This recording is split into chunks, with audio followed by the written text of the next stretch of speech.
Menurut Presiden Amerika Donald Trump, mereka lagi menang-menangnya di Iran. Tapi mereka nggak mau ini berlangsung lama, sehingga mereka ajukan penawaran terhadap Iran. And I tell you, we're winning so big, nobody's ever seen anything like we're doing in the Middle East with Iran.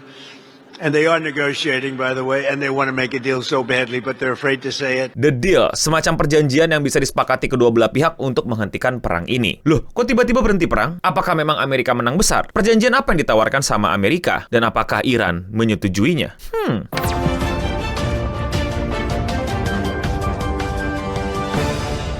Pada 28 Februari 2026, Amerika dan Israel menyerang Iran. Dan kira-kira sudah berlangsung lebih dari 1 minggu, ribuan nyawa terenggut, puluhan bahkan mungkin ratusan luka-luka, dan banyak orang kehilangan tempat tinggalnya. Gue udah bahas lebih lengkap mengenai perang ini di 2 video terakhir gue, di thumbnail yang seperti ini, dan juga di thumbnail yang seperti ini. Singkatnya adalah Israel dan Amerika melakukan penyerangan ke Iran dengan mengirimkan rudal-rudal jarak jauhnya, seperti balista, drone, dan lain-lainnya. Lalu serangan tersebut juga dibalaskan sama Iran ke posisi-posisi strategis pangkalan udara Amerika di negara-negara Asia Barat, seperti Israel dan lain-lainnya. Lempar-lemparan rudal ini terjadi berhari-hari. Yang satu lempar rudal, yang satu rudal ditahan, dan gantian juga. Yang satu lempar rudal, yang satu juga nahan rudalnya. Setidaknya sampai saat ini belum ada tentara darat yang menginjakan kaki ke tanah musuhnya. Tapi sepertinya sudah banyak pihak yang menduga bahwa hal ini sebentar lagi mungkin saja terjadi. Namun yang paling besar terjadi akhir-akhir ini adalah Trump mengumumkan bahwa mereka sangat menang besar dan mereka sekarang mengajukan sebuah perjanjian ke pihak Iran untuk disetujui sehingga perang ini bisa selesai. When I tell you, we're winning so big, nobody's ever seen anything like we're doing in the Middle East with Iran. And they are negotiating, by the way, and they want to make a deal so badly, but they're afraid to say it. There's never been a head of a country that wanted that job less than being the head of Iran. I don't want it. We listen to some of the things they say. We hear them very clearly. They say, I don't want it. We'd like to make you the next supreme leader.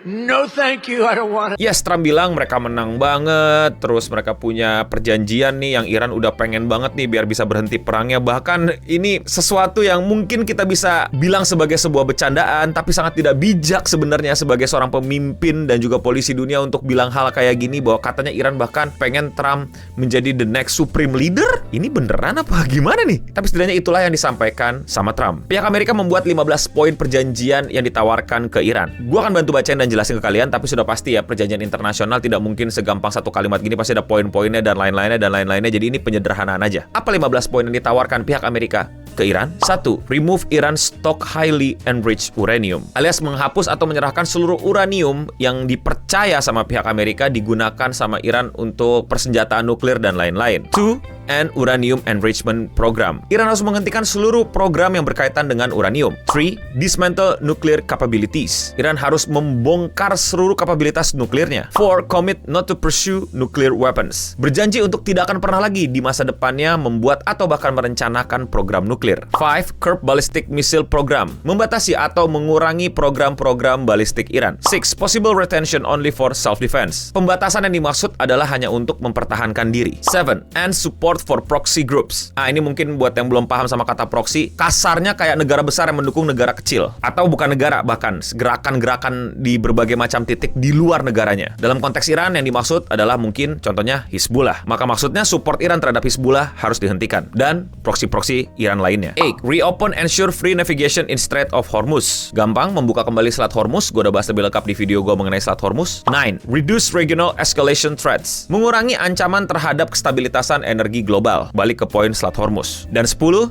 Threat of further military escalation if rejected. Kalau Iran menolak perjanjian-perjanjian tersebut, Amerika akan lebih keras lagi menyerang Iran.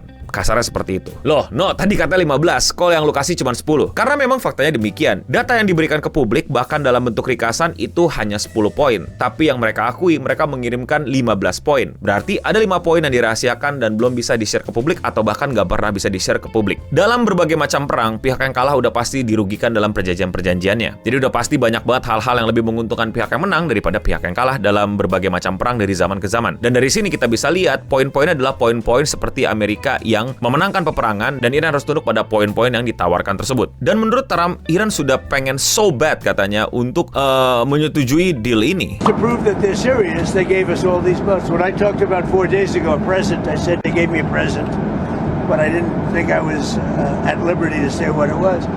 What it was 8 plus 2. It's 10 massive boatloads of oil.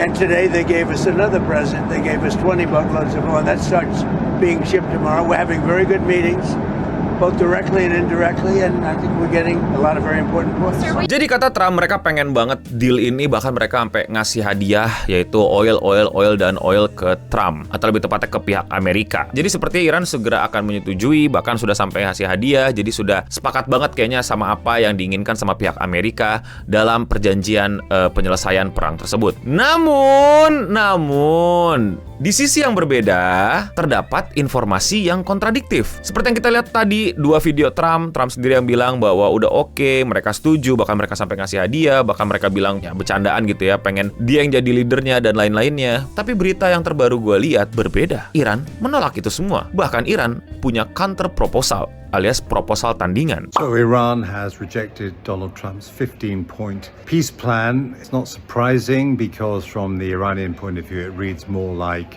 a surrender document than the opening of a negotiation. They've countered with some ridicule about America being defeated and also with a list of demands of their own, which frankly, the other side, the Americans and the Israelis, will find equally unacceptable. Now, it could be the beginning of a negotiation, or if there's no deal, there might be an escalation. American ground troops are on their way to the Gulf. Perhaps they'll be used to seize some Iranian territory to try and put some more pressure on the regime. That is actually a risky thing for the Americans to do. I think the Iranians would have a plan, and also they want to pull the Americans into a longer, more attritional war. And that's something, of course, that from the American perspective.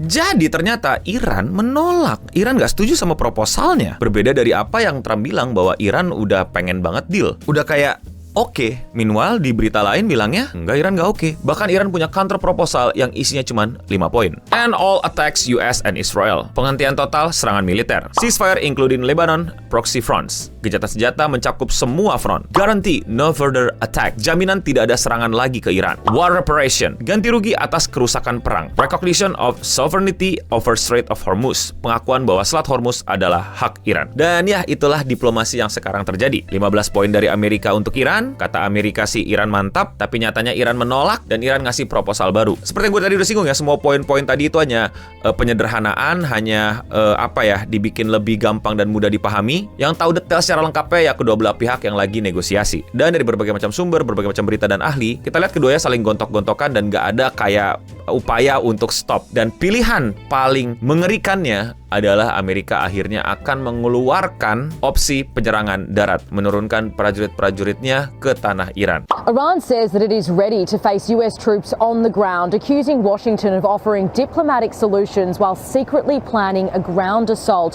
Iran's parliamentary speaker saying the enemy openly sends messages of negotiation and dialogue, but secretly is planning a ground attack, adding Iran's men are waiting for American soldiers to enter so they can set them ablaze.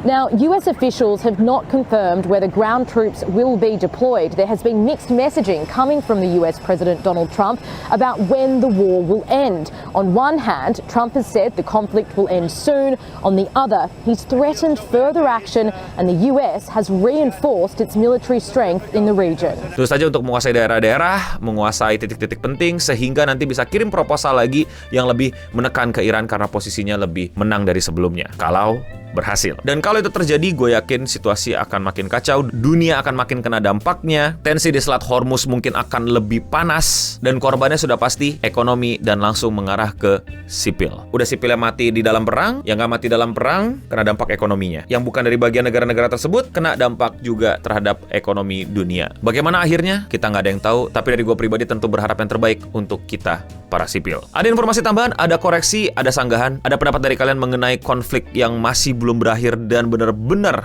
taruhannya adalah dunia, komen di bawah. Disclaimer ya, gue bukan ahli hubungan internasional, bukan juga ahli politik. Gue adalah orang yang suka bacain dan Google. Gue adalah orang yang suka ngikutin hal-hal kayak gini aja. Jadi please banget kalau ada tambahan, ada koreksi, silakan di kolom komentar di bawah. Dan gue bukan channel berita, gue nggak bisa ngasih berita secepat-cepatnya. Gue nggak punya kemampuan dan energi dan waktu untuk selalu on time ngasih highlight terhadap hal yang terjadi di dunia. Ini adalah channel yang dimana gue suka berbagi akan apa yang lagi gue ikutin. Dan kalau rekan-rekan sudah mengerti dan menerima hal tersebut dan bahkan sampai mendukung gue, thank you banget. Kalau kalian mau support channel ini, lakuin dengan sesimpel hal ini, klik tombol like atau tombol subscribe. Dan ya, sekian seputar internet untuk episode kali ini. Gue Bening pamit undur diri, dan untuk kita semua, stay clean and sound, dan segala kebaikan untuk kami para warga sipil.